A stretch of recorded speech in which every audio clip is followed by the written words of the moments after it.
Tout le monde est tout chamboulé dans la vie politique française en cette fin d'année 2025. C'est n'importe quoi. On a déjà fait le point sur comment ça se passe du côté de la gauche, le PS, ces gros traîtres, la gauche de gauche, les noisettes au milieu. Bref, tout ça, vous connaissez. Là, on va aller regarder un petit peu ce qui se passe à droite, les amis. Figurez-vous qu'à droite, c'est le sbeul aussi, hein. C'est compliqué pour tout le monde. Et alors là, vous allez voir, on va se faire un medley de droitards. Vous allez voir Marine Le Pen qui se prend pour Charles de Gaulle. Vous allez voir Jordan Bardella qui se prend pour Javier Milei. Vous allez voir Retailleau et Wauquiez qui se tapent dessus. C'est bientôt la scission chez les Républicains, c'est bientôt la scission au RN. Et à la fin, je vous spoil un peu les amis, technique de youtubeur, vous connaissez. À la fin, on va prendre de la hauteur grâce à Eric Nolot qui va nous raconter des trucs incroyables sur de quoi a besoin la France maintenant, messieurs, dames, pour pouvoir faire face à toute cette difficulté. Pour tout ça, je vais le faire avec mon ami Chris. Chris, comment ça va? Est-ce que tu es prêt à ce qu'on prenne des nouvelles des droitards? Bah bien sûr, on parle beaucoup de nos noisettes, de la gauche, du PS de Macron, mais de l'autre côté de l'échiquier, on l'a dit dans d'autres capsules, ça bouge aussi, tout ça est déstabilisant. Pour donner un petit peu un contexte aux gens, la forteresse Macron, le bloc central est tombé. Et là, tout le monde était autour et se dit comment je vais en profiter, est-ce que je rentre, est-ce que je pille. Et donc vraiment, là, on est dans un mouvement politique où tout est recomposé, parce qu'on va aller vers un affrontement gauche-droite à la prochaine grande élection, la prochaine présidentielle. Quand est-ce qu'elle arrivera? Peut-être fin d'année, peut-être après, mais en tout cas, ce qui est sûr, c'est que ce sera gauche contre droite, avec effectivement deux nuances de gauche et deux nuances de droite qui sont pas neutres. Gauche de gouvernement, responsable, tu sais, Zoé, celle que tu apprécies, qui fait des débats à l'Assemblée, qui vote des amendements, pas celle qui bordélise, voilà. Pareil pour la droite, et donc tout est déstabilisé. Et on le voit, ce qui est intéressant, c'est que même dans le gros bloc RN, on a fait une capsule là-dessus sur précisément Bardella, Le Pen. Là, on va prendre un petit peu plus largement parce que finalement, c'est pas que Bardella et Le Pen, mais on va voir qu'il y a quand même là une franche opposition de ligne, et ça va être de pire en pire jusqu'à ce que nous on pense une forme de scission. Et cette scission elle commence déjà à être annoncée avec LR, donc on va regarder tout ça. On va commencer par le leader à droite, hein, Marine Le Pen, qui va nous raconter qu'elle est toujours pas de droite en fait, Marine Le Pen. T'es prête, Zoé? Donc c'est notre ami Benjamin Duhamel. Oui, notre ami, le petit Benjamin, Benjamin Duhamel, on en a parlé dans une capsule récemment parce qu'il aurait subi l'affront absolu de peut-être avoir eu un doigt d'honneur de la part de Jean-Luc Mélenchon, qui en fait, c'est peut-être pas un doigt d'honneur, mais nous, ici, à la pas du team, on a décidé que c'était un doigt d'honneur parce Let's que c'était go. mérité. Voilà. Le petit Benjamin interview Marine Le Pen et alors, bizarrement, il est vachement plus sympa avec elle. Mais bon, ça, c'est une autre question. En tout cas, ce que je vois, c'est qu'il a pas pris d'arrêt de travail parce que c'était le lendemain ou le surlendemain. Il a pas eu d'ITT pour cet affront. Une cellule psychologique a été ouverte à France Inter. On est très content pour la santé mentale, en tout cas de Benji, qui soit Ah là oui. à France Inter. Je rappelle, la radio de gauche du service public. Sa maman, Nathalie Saint-Cric, est venue dans son tailleur rose dégueulasse, très cher, lui essuyer sa petite morve en disant: «Ça va aller mon Benjamin, ça va aller mon petit chat, t'inquiète pas, Tu sais bien que c'est un problème, Jean-Luc Mélenchon. Je l'ai tu sais écrit que c'est sur un un bébé». papier. Oui, c'est un Voilà. bébé. Donc elle répond à une question d'un auditeur qui lui dit oui, Marine Le Pen, faut faire l'union des droites, etc. Alors allez voir, elle se moque de lui, c'est assez drôle parce que l'auditeur a l'air un peu bidon, mais je pense que les auditeurs sont bidons un peu, je sais pas, sur France Inter. C'est mon côté complotiste, tu vois. Qui lui dit occupez-vous de l'union des droites, faites l'union des droites, et elle lui répond vous saluerez Eric de ma part. Pas Eric Ciotti parce que lui, il a déjà fait l'union des droites avec nous. Donc en fait, elle met des baffes à tout le monde. Donc le petit roquet Benji essaie quand même de creuser cette histoire d'union des droites. Et il vous parle aussi de l'union des droites. Il vous dit concentrez-vous sur ce que souhaitent vos sympathisants. Alors il disait 82, moi j'ai 88%, un sondage IFOP, 88% de vos sympathisants qui souhaitent l'union des IFOP, droites. Là encore sur... IFOP, pas super fiable. On a fait une capsule dessus aussi, si vous voulez, on débunk un petit peu. Si l'IFOP, sont de bons sondeurs, je suis bonne sœur, voilà, globalement. C'est intéressant cette histoire de sondage parce qu'il y a aussi la même chose à gauche, tu sais. Les gens de gauche sont pour l'union des gauches. Mais en fait, personne dit jamais derrière quelle ligne. Alors là, à mon avis, les gens de droite, la ligne, elle est claire. Et à mon avis, il n'y a pas de problème de ligne. C'est là où Marine Le Pen, je pense, a fait une erreur stratégique sur cette histoire. Nous, ça nous arrange parce que ça les divise. Pour essayer de pointer quelques peut-être contradictions, vous êtes historiquement opposé à l'union des droites. Vous avez Non, Jordan Bardella, le non, mais président du Rassemblement national, qui a dit moi je tends la main aux non, Républicains mais pour une alliance de gouvernement. C'est quoi la position du Mais je ne Rassemblement suis pas national, la mais ligne? ce que vous dites est caricatural. Ah, Je je n'ai vous ai posé jamais la dit question mais 1000 je fois, ne Marine Le suis Pen, pas sur l'union des droites. historiquement opposé à l'union des droites. Je n'y crois Ah pas. bah oui, Je d'accord. suis pour C'est drôle parce que là, on est vraiment proche d'une campagne présidentielle. On s'en rapproche, qu'elle ait lieu dans ces termes normaux en 2027 ou avant. Vraiment, elle marque une ligne. Elle dit, il y aura pas d'union des droites si je suis candidate, quoi. Le fait de dire qu'elle n'y croit pas, il y a pas d'hésitation, quoi. Elle a Mmh. choisi sa stratégie. L'Union nationale. Ouais. Je suis la dernière gaulienne peut-être de la vie politique française. Vous vous souvenez que le général de Gaulle, déjà à l'époque, disait que la droite et la gauche. Alors là, son père se retourne dans sa Ah tombe. ouais, ouais, ouais, Jean-Marie Le Pen est en train de faire des loopings, hein, actuellement. Ça secoue fort au cimetière, hein. L'homme qui détestait le général de Gaulle, je rappelle pour les gens qui ne savent pas, le gaullisme est une vision très conservatrice de la société, mais historiquement Oui. l'extrême droite française, voilà, non mais il y a des gens qui nous vendent le gaullisme Ah social ou ouais. le gaulo-communisme, voilà. Ah non, non, Euh, hein. C'est un pas du tout, adversaire, hein, il y a pas de doute, hein. pas du tout. Dictateur. Bref. Ouais, dictateur, revenu sur un putsch, enfin bon, bref, Mmh. aux droites autoritaires, Oui, maurassiennes, oui. voilà. Mais historiquement, l'extrême droite française est née contre De Gaulle, parce qu'elle était pro-Algérie française, pro-OAS contre De Gaulle, et c'est historiquement comme ça qu'est devenu député Jean-Marie Le Pen, en étant avec l'avocat d'extrême droite, Tixier Vignancourt, candidat à la présidentielle en 65, d'extrême droite, et cette extrême droite-là est née contre le gaullisme. Donc vraiment là, c'est assez amusant. Étaient des étiquettes Ouais. qui étaient largement dépassées. Je pense la même chose que lui. Je pense que c'est l'intérêt national qui compte. Je pense qu'on ne regarde pas d'où viennent les patriotes. Ils peuvent venir de droite, ils peuvent venir de gauche. Et encore une fois, je vous rappelle Marine que Le j'ai dans Pen. mon cabinet 2 anciens électeurs de Jean-Luc Mélenchon et que je suis moi-même député d'une circonscription qui a été durant 80 ans Marine Le Pen, socialo-communiste. Voilà. 88.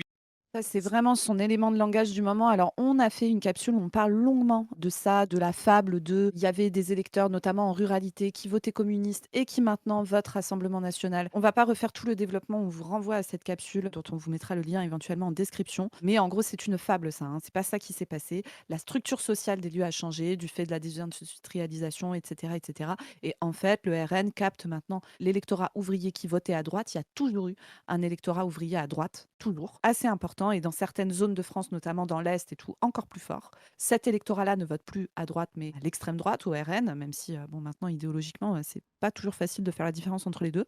Et l'électorat qui, historiquement, votait communiste, était à gauche, etc., en grande majorité s'abstient ou vote encore LFI, hein, Ou a pareil. été détruit. C'est ça aussi Oui, ce qui est intéressant, c'est justement n'existe plus. la structure de classe, la désindustrialisation de grandes entreprises, etc., les hauts fourneaux, voilà, n'existe plus. Donc le prolétariat organisé, syndicalisé de masse qui votait pour la gauche n'existe plus. Là où, comme tu l'as dit, le prolétariat de droite, c'est-à-dire qui est dans une petite structure de petits artisans, petits commerçants, petits salariés, petits employés, lui existe encore et vote. Voilà. Donc en fait, si on regarde bien, mais on fera peut-être une analyse en détail de ça avec du PowerPoint et du graphique. Mais en fait, vous voyez, vous aviez deux électorats un peu équilibrés dans le prolétariat. Celui de droite est resté, voire a grimpé, et celui de gauche a baissé. Et donc, on a l'impression qu'aujourd'hui, ils sont tous passés de l'un à l'autre. Bah non, en fait, c'est juste qu'on a détruit une partie. À la fin, ça fait 100, mais on a détruit une partie et les autres sont restés. Et c'est ce qu'on voit dans les désindustrialisations. C'est qu'on voit souvent la transformation d'industrie productive en industrie de services, en petit commerce, etc. Et ça, on le voit partout, pas simplement en France. Mais ce qui est très intéressant, c'est que Marine Le Pen nous dit « Je ne crois pas dans la moïsation ».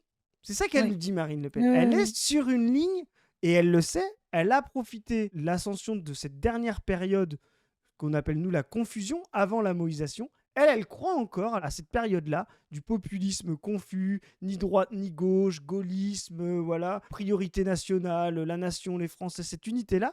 Elle ne comprend pas l'esprit du temps, le zeitgeist, comme on dit, qu'est la moïsation, et donc elle ne veut pas se ranger à droite. Elle croit encore pouvoir profiter, et pour moi, c'est une erreur tactique et stratégique. Mais elle a peut-être aussi une mauvaise lecture du graphique. Moi, je pense qu'elle voit aussi la masse des abstentionnistes qui se situe en bas à gauche du graphique. On vous le mettra peut-être en post-prod, donc le graphique. Allez voir notamment notre vidéo sur les sondages. On détaille exactement tout ça. On le refera dans d'autres vidéos. Mais en gros, c'est une modélisation des répartitions en fonction de son niveau de capital et de son niveau décisionnaire dans la société. On l'a utilisé pour modéliser les résultats des votes à l'élection présidentielle 2022. Et on voit que Mélenchon et Marine Le Pen sont dans cet espace en bas à gauche où il y a un troisième très gros score qui est fait, c'est l'abstention. Et peut-être aussi qu'elle se dit, si je veux aller chercher des abstentionnistes, c'est en tenant un espèce de discours entre deux, ni droite ni gauche. L'Union l'union nationale avant les partis, etc. Moi, je pense que c'est un peu ça où elle se dit que c'est là qu'elle peut aller gratter, parce qu'elle sait qu'elle va pas pouvoir aller gratter dans la droite traditionnelle. Il y aura forcément un candidat en face d'elle si jamais elle peut se présenter. Et donc, ce qui lui reste à gratter éventuellement, c'est ça. Et peut-être qu'elle pense aussi au second tour, tu vois, là-dedans. Et qu'elle se dit, c'est ma manière à moi de pouvoir aller chercher le second tour. Moi aussi, je pense que stratégiquement, elle se plante, hein, mais Elle se plante, elle a déjà fait la masse là-dedans. oui, oui, mais je pense pas qu'elle puisse faire S plus. Voilà, son électorat populaire qui croit au pacte racial est déjà convaincu et se déplace Mmh déjà mh. en masse, on voit avec ses taux d'adhésion. Donc il y en Ouais, a ouais. plus à convaincre, quoi. Et même comme elle part un peu en radicalité, elle a plus tendance à prendre l'eau qu'à avoir un effet d'aspiration. Mais Mmh là, elle mh. essaye justement, tu sais, quand elle dit le PS va trahir, etc., elle croit justement qu'il y a encore des déçus de la gauche qui peuvent venir Ouais. vers elle. C'est terminado, parce qu'en Mmh face, il y a mh. la force Mélenchon et des gens Mmh. qui sont déçus du PS qui sont de gauche, là où ils avaient rien quand ils étaient déçus du PS au début des années 2000. Aujourd'hui, ils ont une perspective égalitaire qui est bien plus proche d'eux et qui est Mélenchon, qui a un programme cohérent pour Mmh mh. pouvoir continuer de voter tout en restant à gauche, quoi. Donc ça, Ouais, je pense ouais. que c'est un non-sens.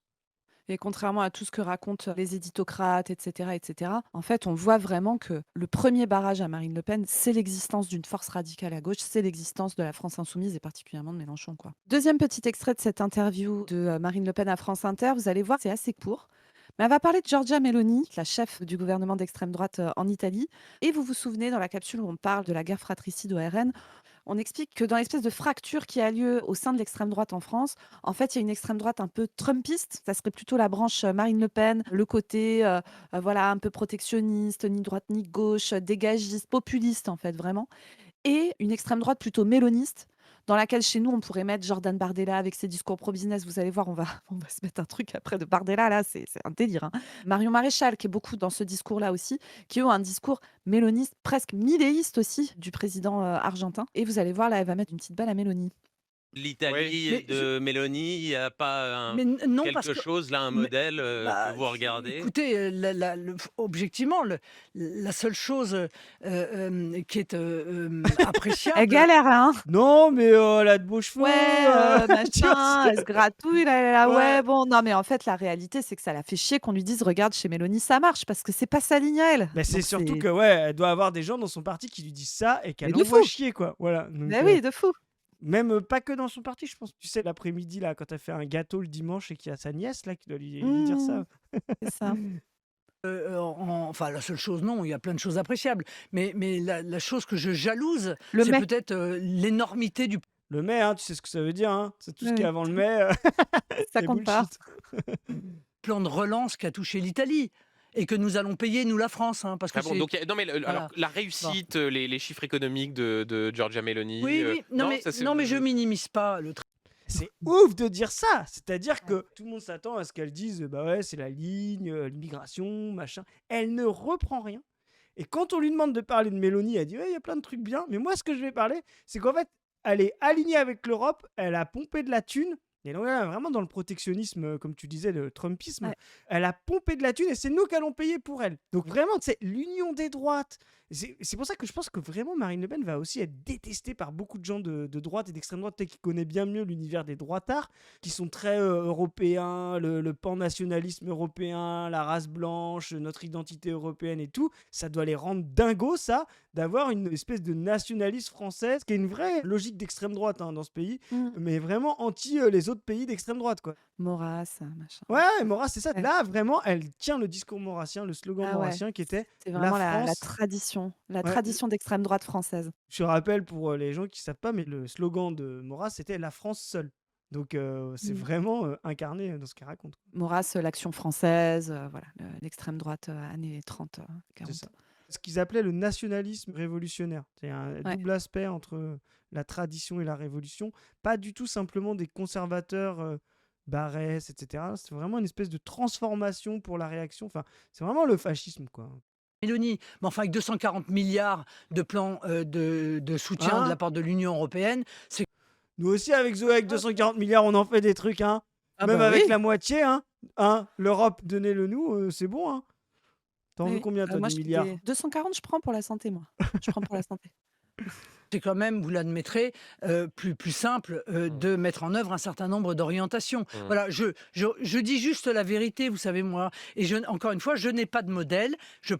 pense que le modèle Tu vois? français, justement, est celui qui devrait faire florès, comme ça a été le cas dans son histoire. Mmh, c'est Voilà, la ça. France Bon, seule, voilà. Mais c'est intéressant aussi que Marine Le Pen, dans sa logique, je te dis, moi qui est un peu désuète, mais moi je trouve ça très bien parce que du coup ils se divisent, tant mieux, oui. rappelle aussi à quel point l'Europe finance des fascistes. Hein. Tu vois, c'est Mmh. voilà les pro-européens là, Glucksmann, machin, vous voyez, c'est 240 milliards pour aider l'Italie de Mélanie. Hein. Donc on va le voir, ça déstabilise aussi nos ennemis de la droite, notamment Wauquiez et Retailleau, qui eux se bataillent très très fort parce qu'ils sont coincés entre les deux lignes que tu as rappelées, Zoé, hein, le Trumpisme et le mélonisme. Laurent Wauquiez, qui est plutôt sur le mélonisme, hein, qui avait appelé l'union des droites de Édouard Philippe à Sarah Knafo. Let's go! Voilà, tiens. Et Bruno Retailleau, qui lui est plutôt sur une logique. Alors c'est bizarre, il est aussi, je pense, sur l'union des droites, mais lui, il va essayer de capter le RN. Donc, il va essayer d'avoir sa radicalité. Et donc, c'est pour ça qu'il est sorti du gouvernement macroniste. Il était plutôt sur une ligne, on n'a pas trop su pro-censure, mais il l'a pas dit parce qu'il avait perdu un peu la main.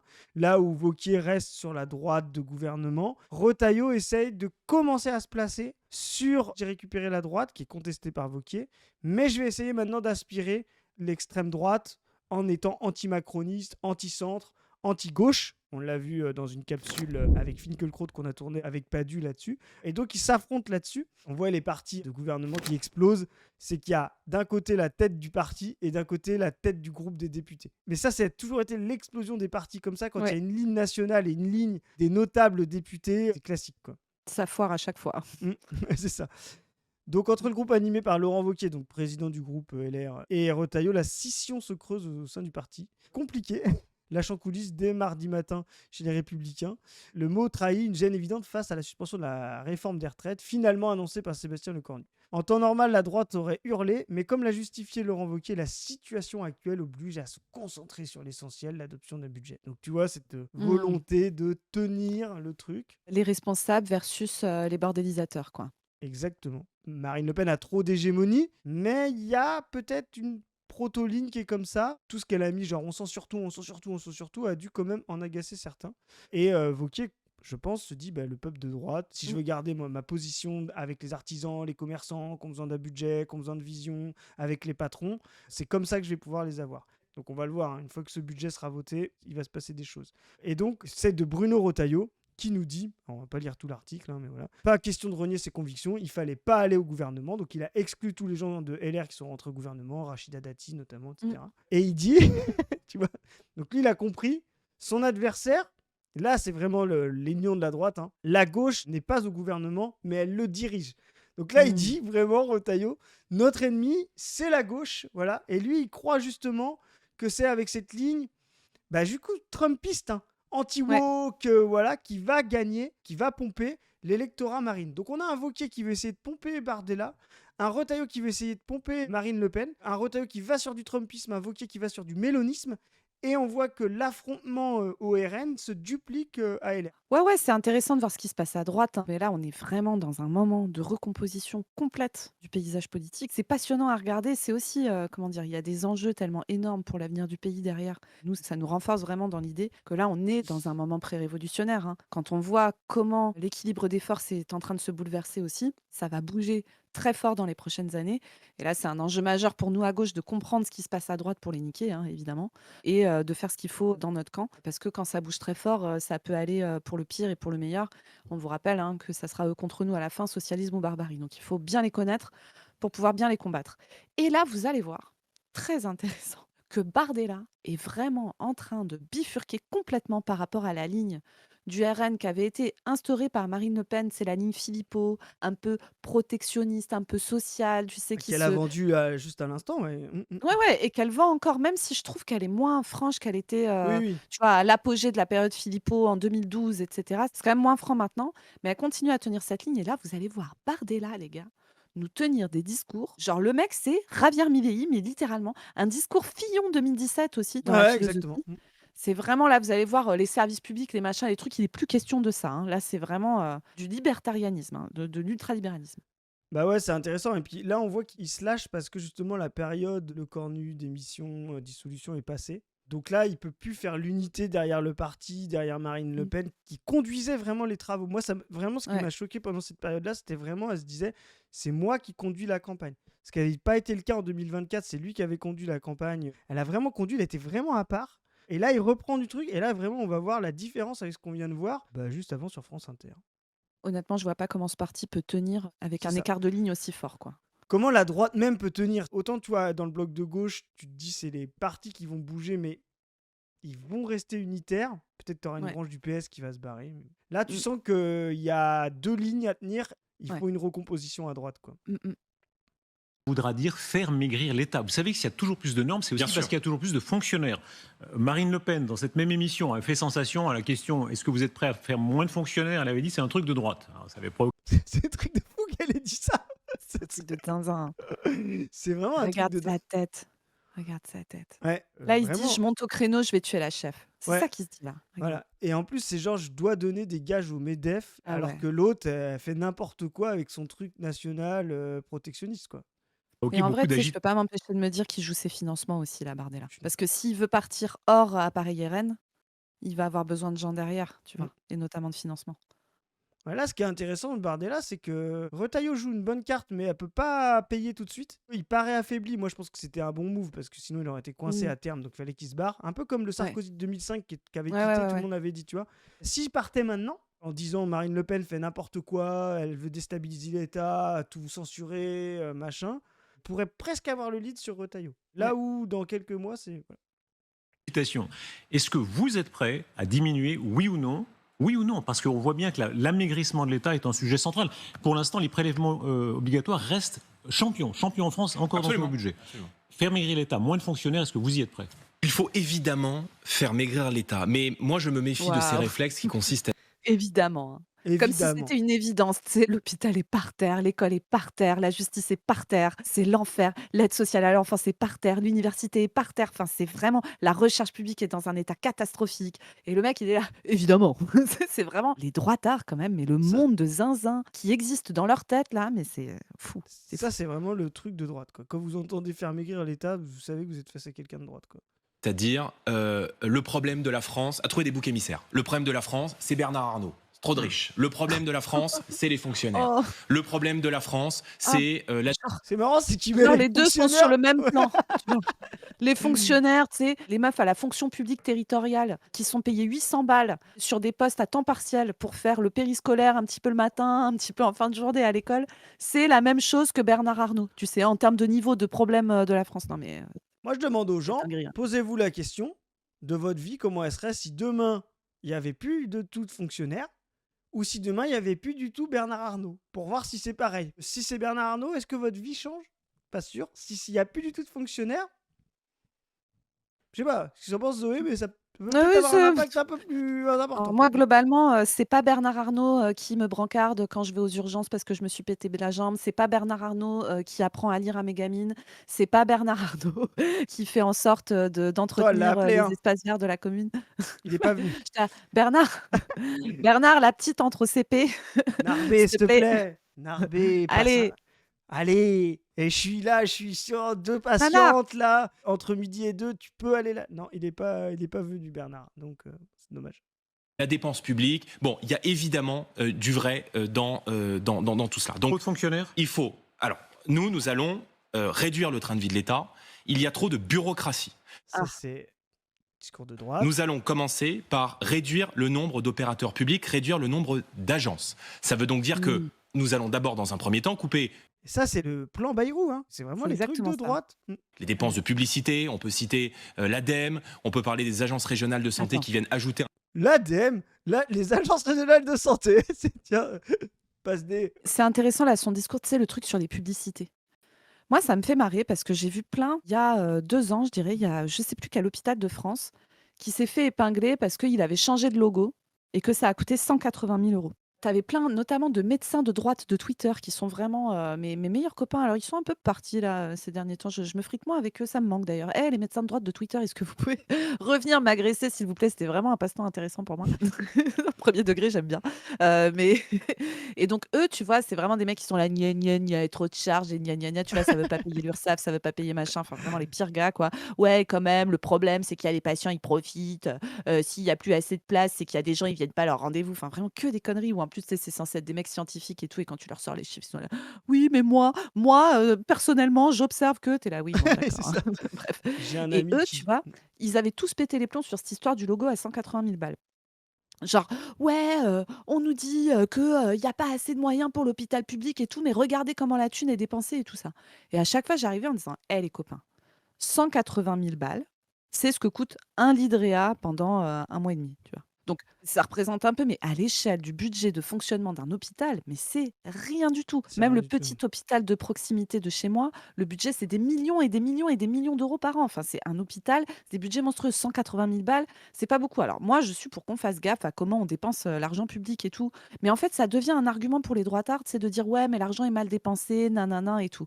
Et tu vois, le truc sur la bureaucratie, le nombre d'administratifs et tout ça, c'est un truc qui revient très souvent sur l'hôpital français aussi, de dire ouais, mais en fait, il y a trop de postes, mais dans les personnels non soignants. Et ça aussi, c'est vraiment de la baisse parce que déjà, quand tu regardes en France, tu vois, le taux de personnel non soignant par rapport au taux de personnel soignant, en fait, on n'est pas au-dessus de la moyenne. Et en réalité, il faudrait qu'on le soit parce que là où il y a une énorme baisse, c'est la sous-traitance.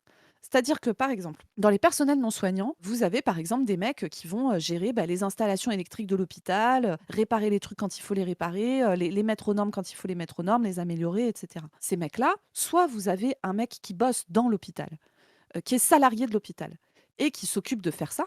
Et ça a d'énormes avantages. Je vous dis ça en connaissant bien le sujet, car il se trouve que je vis avec quelqu'un que j'aime de tout mon cœur et à qui j'ai fait des enfants, dont c'est le métier de faire ça, et qui a bossé à l'hôpital, lui, en tant que sous-traitant. Et qui expliquait, en fait, il arrive avec des équipes. Ils doivent découvrir un hôpital, en général, ça a plusieurs dizaines d'années, c'est des installations hyper compliquées et tout. En fait, tu as que des mecs qui rajoutent des trucs sans savoir ce que le mec avait fait avant, etc. Donc, tu arrives, Ouais. c'est un bordel pour comprendre comment ça fonctionne. Tu essayes de faire des petits trucs, machin, mais si tu as un mec sur place qui est salarié de l'hôpital, qui connaît le truc, alors je dis un mec, il faudrait une équipe de mecs, hein, bien sûr, enfin, ou de meufs, de gens. Il faudrait des gens dont c'est le métier qui restent dans l'hôpital, qui gèrent la maintenance. Ça existe un petit peu d'ailleurs. Et ça, c'est compté comme personnel non soignant. Mais si vous l'avez plus dans votre équipe, vous allez devoir payer une boîte privée qui vient le faire. À la fin, ça va vous coûter plus cher. Parce que dans la boîte privée, il y a un patron qui fait bosser des mecs et qui fait de la plus-value sur le travail des mecs. Donc ça va coûter plus cher à la fin. Et en plus, comme c'est pas des équipes qui sont de l'hôpital, qui connaissent les services, qui peuvent sur l'année lisser leurs interventions avec, je sais pas, aller voir tel service en disant à un moment, il va falloir qu'on fasse tel truc dans tel couloir, ça risque de faire du bruit, il va falloir couper le jus. À quel moment de l'année c'est le plus simple pour vous? Ok. Donc, enfin, tu vois, faire de la programmation, faire des Ouais, ouais. trucs efficaces et efficients. Je fais un long développement là, mais c'est vraiment pour que vous compreniez.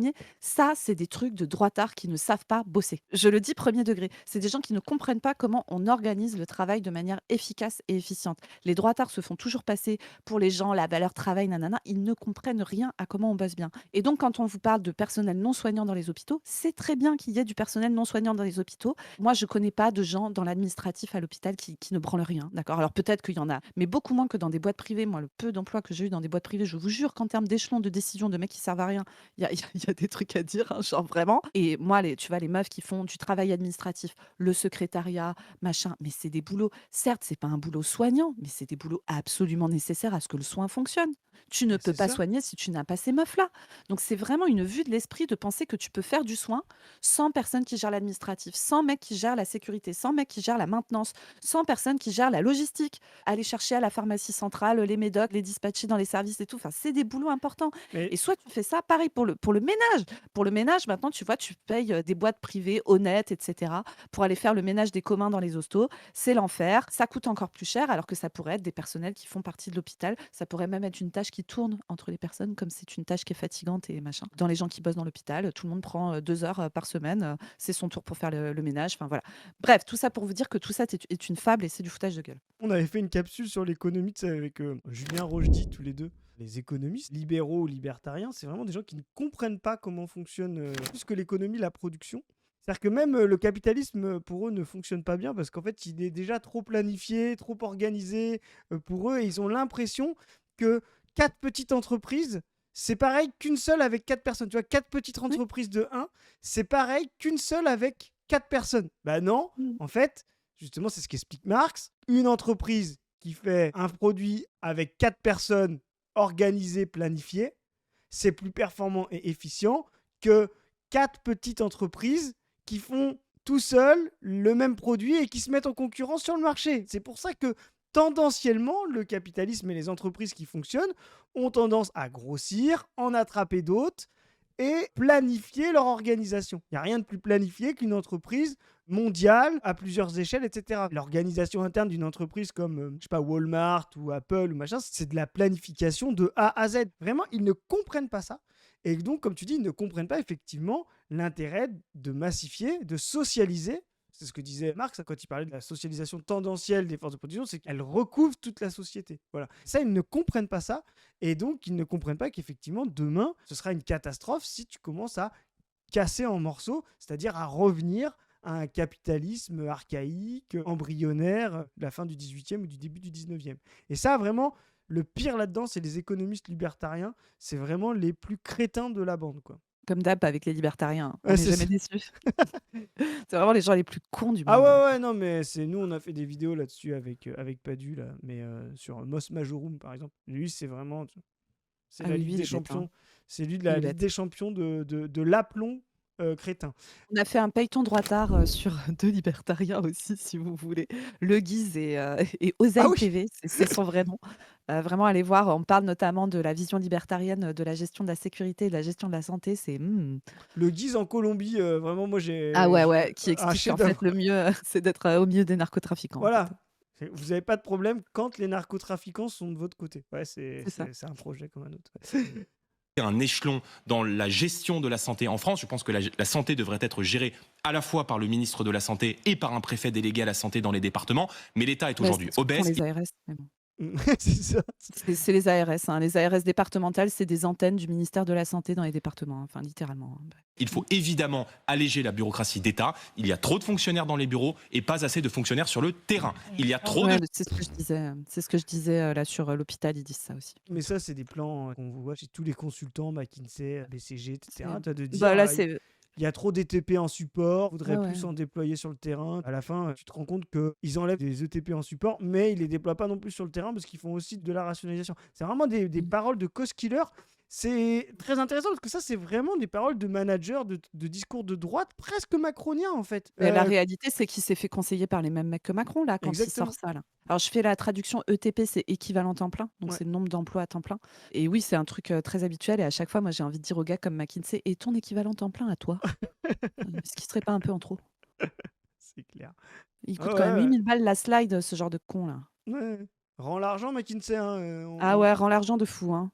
T'as pas payé tes impôts, hein, je le rappelle. la bureaucratie d'État. Trop de gens qui sont missionnés pour produire des normes, qui alourdissent la vie de nos chefs d'entreprise, qui alourdissent On est dans le libertarianisme le plus Ah complet. ouais.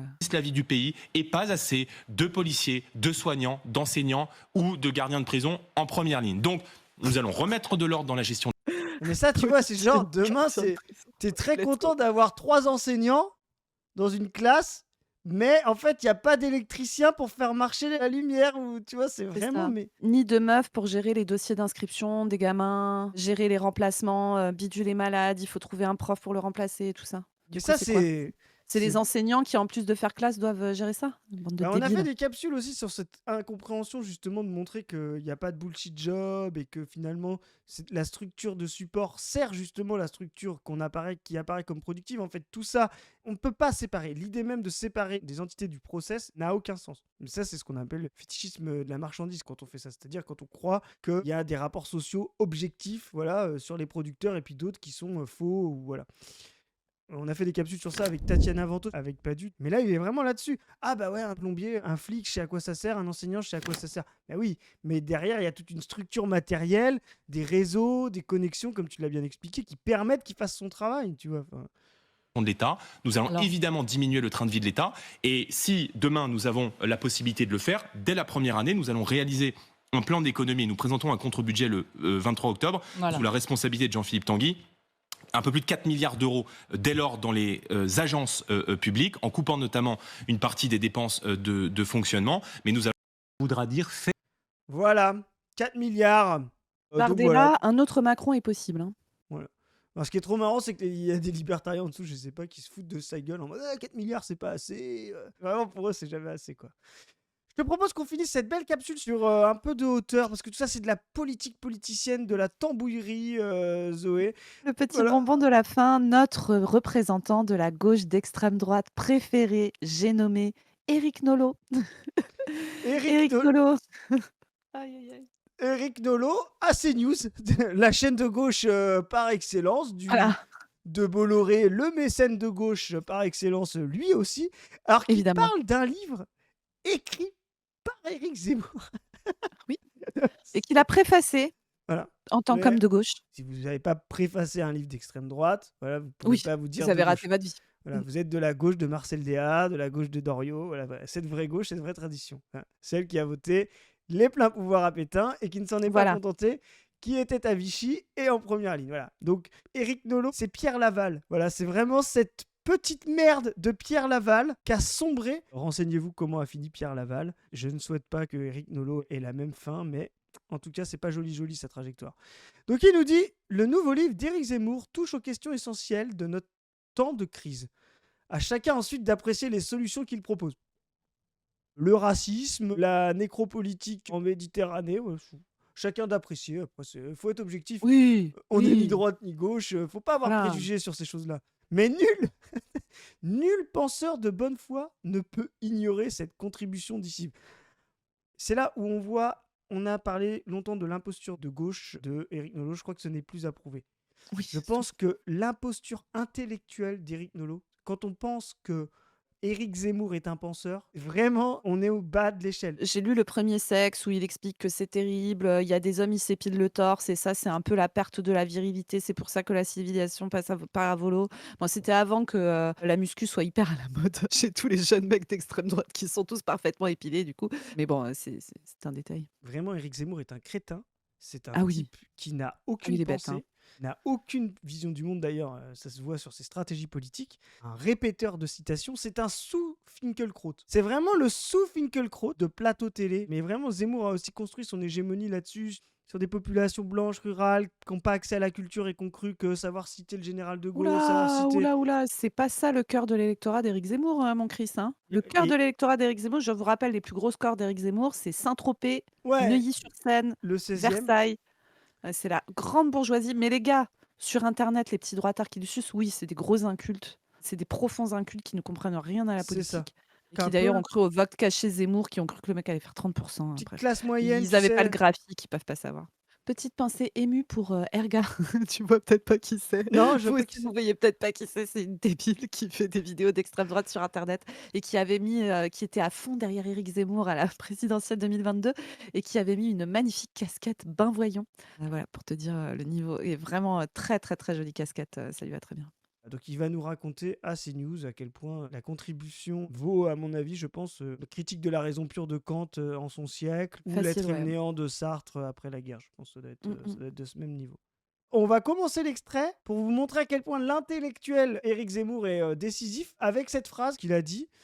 Le wokisme, c'est-à-dire le culte des minorités ethniques, raciales et sexuelles, est en effet la nouvelle religion séculière de la gauche en Occident.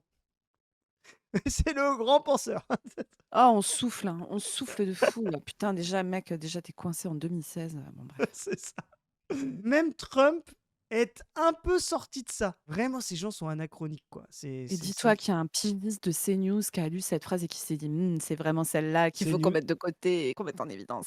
Putain, CNews, c'est l'indigence intellectuelle de ces gens, hein. c'est ça. Je sais que vous êtes particulièrement ami avec. Mais il a fait l'édito, il a fait la présentation du livre. J'ai fait la chronique du livre, oui, j'ai lu l'interview. Alors évidemment, Alors le livre sort quand? Est-ce qu'il touche un peu dessus? C'est la question. Est-ce qu'il touche? Est-ce qu'il a un petit billet? Ce qui serait Peut-être peut-être qu'Éric, un manque d'objectivité pour décrire la qualité du livre, tu vois, je sais pas. non, moi je suis sûre que sur un plan intellectuel, il est converti. Ouais, c'est clair. D'ailleurs. La semaine prochaine. le 22. Le 22. Voilà, c'est un livre qui 22, est un livre plus court que ceux qu'il Oui. écrit d'habitude et qui sera précisément sur ce sujet. Voilà, sur ce sujet. Ça, c'est déjà la bonne nouvelle. Il est Ah plus oui. court. Alors évidemment, le contraste avec la pantalonnade à l'Assemblée nationale, là on est quand même dans vraiment les idées, dans le plein sens du terme, on n'est pas Ah dans la ouais. petite magouille. Voilà, C'est le haut niveau du panier, hein. c'est la C'est hauteur. wouhou! C'est pas Ah pour ouais, vous, ça, ouais, l'appât là, du on team, hein. va Ouais. ah Ça, ouais, là, on va réfléchir, fort là, hein. Ouh là là. la Mmh. religion séculière, le Ouais. wokisme pour la gauche. Votre religion à Ah, vous, du coup, je sens tous Politicienne. les droitards d'internet là qui tremblent, qui sont là: «Ah oui, de la culture, oui, ah!» Mais il faut bien dire une chose, c'est que quand Éric Zemmour parle du catholicisme ou de la chrétienté comme identité, voilà. Éric Zemmour nous dit, hein, merci pour le sous-titre, il faut un sursaut judéo-chrétien. C'est de ça dont tu as besoin. Donc, ce qu'on a dit tout à l'heure sur les lignes mélonistes, trumpisme, tout ça, c'est conneries pour Zemmour. Lui, il fait un sursaut judéo-chrétien. Voilà, Comme si c'était un truc qui se décrétait en plus. c'est ça. il va un peu à l'encontre de l'Église, hein, qui a essayé de mettre ça un peu sous le tapis, qui ne veut pas de ça. Donc, il en appelle à un sursaut désintéressé d'abord. Donc, c'est ça qui est plus dur à faire. Alors, ça, c'est excellent. Éric Zemmour et Nolo trouvent que l'Église est trop à gauche. Mais avec François, le pape François et comment il s'appelle Mais non, mais tu sais, il a dit, le pape François, quand des gens crèvent la dalle comme des grosses merdes, si on a un peu trop de bouffe, faut leur filer. Alors moi, bon, je m'y connais pas super bien en dogme catholique, mais il me semble que c'est un peu la base du truc, hein, moi, de ce que j'ai compris, hein. Encore une fois, je ne veux pas parler d'une religion que je ne connais que très mal, mais Oui. ça me semblait un peu la base. Puis il a dit des trucs du genre, ouais, aime ton prochain. Bon. Mais Léon XIV, récemment, tu sais, a parlé de justement de on ne pouvait pas être pour la peine de mort, etc. Et donc, c'est vraiment, ils sont trop à gauche au Vatican pour Zemmour et Nolo. C'est l'indication quand même de ta droititude. Le Genre, Vatican, pilier du wokisme, hein, comme tout le monde le sait. Puisque l'Église ne veut pas faire de vagues, elle non plus, elle ne veut pas que ça soit un réflexe identitaire. Moi, je pense qu'il a raison sur un L'Église n'a point pas envie essentiel. d'être le fer de lance de l'extrême droite mondiale, Voilà. je ne comprends pas. c'est rassurant quelque part. Tu sais, quand on dit finalement le monde est en train Mmh. d'aller vers nos idées du fond et qu'effectivement, les droitards qui bavent, ils se bavent souvent dessus quand même, enfin, faut être honnête, Ah oui. Ah oui, oui, oui. ne sont Oui, que oui. l'écume, voilà, qu'ils soient libertariens, qu'ils soient, voilà, ne sont que l'écume d'une transformation invisible, d'une lame de fond. Hein, on est vraiment là-dedans. Hein. Parce que juste pour rappel, l'Église, elle a quand même plus d'1 milliard de fidèles à gérer qui sont pas en Occident et qui ne sont pas avec les paniques morales blanches de Zemmour et Nolo. Donc peut-être qu'elle a Ouais. un point de vue un petit peu moins, paradoxalement, occidentalo-centré que Éric Zemmour et Éric Nolo, quoi. Tu sais que ça, moi, ça me fume aussi, hein, ces espèces de trucs du rapport à la chrétienté, en plus de gens qui ne la pratiquent pas, tu Ah vois, bah la non. chrétienté, qui en font un truc identitaire blanc, etc., tu sais, dans leur vision. Alors que, enfin, je suis désolée, tu sais, chez moi, je suis dans une terre qui est à majorité protestante, mais il y a aussi des catholiques vers chez moi. La majorité des hommes d'église, ils sont noirs. Parce qu'en Mmh. fait, les pays où le catholicisme notamment est encore très vivant, actif, etc., et donc qui arrive à recruter des gens dans le clergé, bah, c'est principalement des pays d'Afrique noire, avec du coup des hommes d'église issus d'Afrique subsaharienne qui viennent officier en France, etc. Et d'ailleurs, les gens sont ravis parce qu'en fait, il n'y avait plus de curé pour faire la messe, tu vois. Donc, ils sont trop contents, les vieux de chez moi. Du coup, ça me fait trop marrer qu'ils en fassent un truc identitaire blanc, alors que la religion catholique est, je pense, à l'échelle mondiale, très largement pratiquée par des gens qui ne sont pas blancs, en fait. Ouais, c'est clair. C'est que sortir de la crise que nous traversons passe par un réarmement spirituel, pas seulement ce qu'on a dit, un sursaut d'autorité, ou voilà, d'abord spirituel. En effet, renouer avec nos racines, ne plus avoir honte de dire que notre culture est judéo-chrétienne. Ce qui est marrant. Mais ça n'a rien de spirituel de dire ça. Ce Ah, qui mais est marrant. c'est complètement débile ce qu'il dit. Ah, mais C'est pas spirituel de dire nos racines, machin. C'est identitaire, mais c'est pas spirituel. La spiritualité, c'est autre chose. ce qui est marrant, C'est c'est qu'il différent. il a fait une phrase pour dire que le problème, c'était l'identité. Et en fait, faut comprendre entre les lignes, hein, c'est l'identité minoritaire le problème Oui. chez Zemmour. Ce qui l'intéresse, c'est l'identité majoritaire. Et c'est Oui. pas les identités, en fait. Hein, c'est... Ce serait déjà pas mal. Mais on est Et le déjà livre assez est loin de ça. édité dans la Oui, mais collection Pensée libre chez Fayard, que pilote, je crois, notre amie Sonia Mabrouk. Alors après, Let's go. Mais c'est le wokisme, hein, Chris. Le wokisme partout. Le wokisme à la télé, le wokisme dans Oh, l'édition, le la wokisme partout, partout. collision du gars. Ah ouais. C'est genre, Le mec l'annonce. Hein. Il est, ah la oui, let's go. collision. C'est le pote qui a écrit la préface, qui dit du bien d'un livre édité par une collègue du journaliste qu'il reçoit. Je sais pas, Tout le monde a la queue leu comme ça, qui se fait plaisir. Hein. C'est ah ouais, parfait. non, c'est une folie, quoi. juste un point, c'est que Dans la première partie, qui est très érudite, hein, il cite Renan, Taine. Ah, bon, ici, ça, on sait que c'est une machine à citer. Ah ouais, c'est tu vois, mais tu vois, ChatGPT. ce gars, pour lui, l'érudition, c'est citer des trucs, Ah quoi. bah ouais, Quel classique. enfer. c'est l'analyse. Maurras. Après, Maurras, Oui, dans la c'est deuxième Maurras, partie, c'est très... on n'est pas surpris. Maurras, le grand penseur. Ah oui. Qui est surpris quand les gens vous vendent là, le retour au spirituel, le retour à l'identité, la fierté de l'identité, les origines, la tradition. Vous n'êtes pas seul, vous êtes avec ces gens-là. très offensif sur l'islam, hein, Mhm. puisque il dit textuellement l'islam, pas l'islamisme. L'islam est incompatible avec la République et les valeurs françaises, tout en tendant la main aux musulmans qui se... Vous pouvez être musulman, mais pas avoir de religion islamique. En fait, ce qui est drôle, c'est que ils veulent exactement ce que eux sont.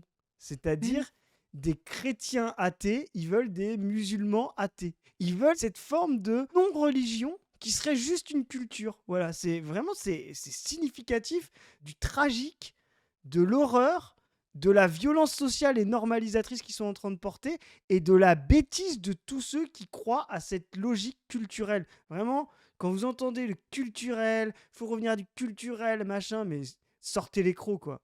se voudraient Ouais. français avant d'être musulmans, qui respecteraient les lois de la République avant de respecter celles de la charia. Mais c'est très offensif, il ne faut pas croire que c'est un texte... Non, mais on s'attendait pas à moins. On s'est pas dit, oh, Eric, il va être trop sympa avec les musulmans de France et tout. On n'avait pas de doute Mais- sur le fait qu'il allait être extrêmement agressif. Dans toute cette délire là, on voit qu'Éric Zemmour est un petit peu minoritaire, on n'entend pas trop, il est un peu sorti du jeu politique et on voit que je pense qu'ils en ont un peu rien à foutre, toutes les droites qu'on a vues avant de ces conneries là. Et c'est plutôt une bonne chose parce que je pense que on va sortir de ces paniques morales, il restera plus que CNews pour ça. Si la droite veut être cohérente, elle a besoin de ça pour pouvoir faire masse. Donc le ridicule qu'on voit chez Zemmour et chez tous les gens qui pensent que le culturel, les origines, la tradition, la pratique serait un moyen de refaire peuple ou je sais pas quelle connerie, là vont se rendre compte un petit peu de à quel point c'est au pire, le pire quoi, la barbarie, au mieux tragique et romantique quoi. Voilà.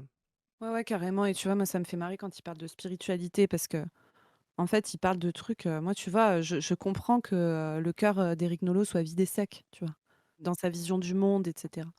Mais il y a plein de manières d'avoir des rapports transcendantaux à la vie qui sont pas forcément religieux, mais qui peuvent l'être aussi, d'ailleurs. Et ces mecs sont incapables de penser, tu vois, le collectif, la ferveur collective, etc. Donc, ils Ouais. sont là à se regarder le nombril, à se poser des questions. Je pense qu'il y a plein de gens aujourd'hui tu vois, en France, qui reviennent, tu sais, on parle souvent, nous, de la résurgence, de la demande d'organisation politique qu'on voit dans la jeunesse, du fait de la fin du capitalisme, du bouillonnement, etc. Et de comment il y a des gens, tu vois, qui ont vraiment un rapport au monde, etc., à se dire, mais en fait, le monde pourrait être autrement, le monde pourrait être meilleur, on pourrait le transformer, etc. Et qui n'ont pas envie d'être dans un truc de gna gna gna, ma petite identité, mon petit truc. Tu sais, les droitards, ils sont ridicules. Il y en a plein, tu sais, qui sont dans ce mood-là et qui se filment revenant à l'église et tout. Ça devient, tu sais, encore une fois, un truc de pratique identitaire. C'est comme les abrutis, là, tu sais, on en monte parfois avec Padu. Tu sais, qui disent que gna gna gna, c'est la bonne campagne et les traditions bien de chez nous et qui se Ouais. déguisent, tu sais, en béret, tout ça pour vendre des trucs à la fin, parce au final, c'est toujours des trucs de boutiquier. Et il y a vraiment cette espèce de perdition du truc où j'ai envie de dire, hé les gars, mais en fait, vous pouvez peut-être penser un projet politique, collectif, etc. Peut-être que ça va vous remplir en vrai, tu vois. Peut-être que ce qui vous manque, c'est d'avoir un peu d'imagination politique et de mise en mouvement collective et de vous décentrer un peu de votre petit nombril d'Éric Nolot, là. C'est vraiment cette génération de vieux blancs finito là qui sont là dans leur truc rance, qui pensent que le problème actuel c'est qu'il y a des musulmans en France, alors que vraiment il y a tellement de vrais problèmes qui s'accumulent, tu vois. Pourquoi c'est ça qui te pose question? Ah mais C'est de la folie quoi. Bref. voilà, c'était nos droitards tout chamboulés, tout chose, comme on dit. Eux-mêmes sont en recomposition, trumpisme, mélonisme ou encore islamophobie, spiritualité islamophobique. Voilà. C'est ça. Je pense que la troisième est en train de disparaître, c'est tant mieux. C'est le Ah moment ouais. de l'optimisme, mais on va encore Ah en ouais, c'est les bouffer. pires, hein. Enfin, c'est les Voilà. pires. Non, les autres sont zinzin Et il aussi, y aura mais quand même eux, un pacte oh là là. raciste, hein, mais à mon avis, qui va revenir vers l'historique raciste de la droite et l'extrême droite, plutôt nationaliste. Sur ce, les amis, vous pouvez vous abonner à cette chaîne si le contenu vous plaît. Vous pouvez aller vous abonner à la chaîne On ne veut plus. Vous pouvez aller voir la dernière vidéo qui est sortie sur la chaîne de Padu, qui porte sur la bourgeoisie et la science, comment les bourgeois détruisent la science. Vous pouvez aller lire le dernier numéro qui est paru dans la revue Position Revue, qui porte sur la pénurie. Vous pouvez nous suivre sur nos réseaux, Insta, Twitter. Si vous voulez soutenir le travail de notre asso, qui rassemble tous ces projets différents, vous pouvez le faire sur notre Tipeee, dont vous trouverez le lien en barre de description. Et sur ce, on vous dit à plus tout le monde. Salut. Salut à tous.